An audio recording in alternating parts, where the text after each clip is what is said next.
जालना येथे धनगर समाजाला एसटी प्रवर्गातून आरक्षण मिळावं या संदर्भात दीपक भाऊ बोराडे आज 10वा दिवस झाले आमरण उपोषण करतायत। यांच्या आदेशानुसार सोलापूर येथील सर्व लोकप्रतिनिधी यांना भेटून सरकार दरबारी धनगर समाजाची व्यथा मांडून एसटी प्रवर्गातून आरक्षण मिळवून द्यावं व त्यांचे कायदेशीर बाबी पाठपुरावा करावं असे त्यांचे पाठिंब्याचे पत्र घेण्यात आले।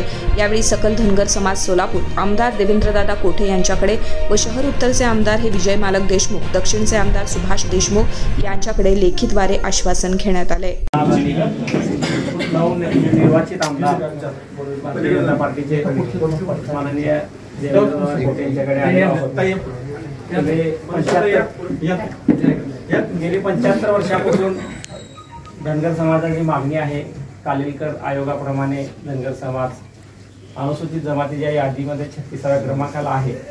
महाराष्ट्र सरकार अंमलबजावणी करत नाही। गेली 12 दिवस आमचे एक बांधव दीपक भाऊ बोराडे जालना येथे आमरण उपोषणाला बसलेले आहेत। दुसऱ्या समाजाचे कोणी बसले तर ताबडतोब राज्य सरकारचे लोक तिथे जाऊन दखल घेतात, गाठीभेटी घेतात, अख्खं मंत्रिमंडळ जातात। परंतु महाराष्ट्रातलं राज्य सरकार सध्या धनगर समाजाच्या भावना जाणून घेत नाहीये, आमच्या समस्या सोडवायला तयार नाही।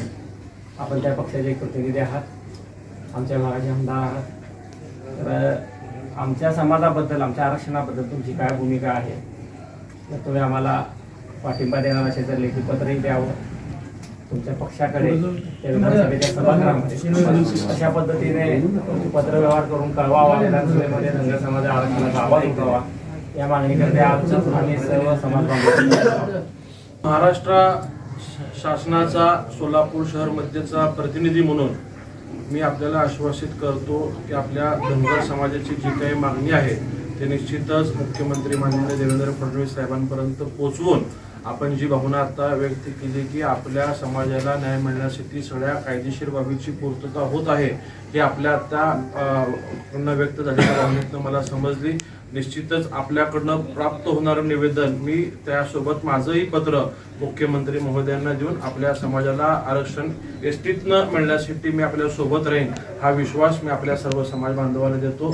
निश्चितच धनगर समाज आजपर्यंत भारतीय जनता पार्टी व महायुतीसोबत कायमपणे भक्कमपणे उभा राहिलेला आहे। आमची सरकारची सुद्धा जबाबदारी आहे की प्रत्येक समाजातील शेवटच्या घटकापर्यंत कायदेशीर बाबींची पूर्तता करत नाही मिळणं ही देखील आमची जबाबदारी आहे। ती जबाबदारून आपल्या मागणीसाठी आपल्या समाजातला एक घटक, आपल्या परिवारातला सदस्य, आपला बंधू म्हणून, एक धनगर बांधव म्हणूनच या भूमिकेतनं मी आपल्या सोबत राहीन हा विश्वास आपल्याला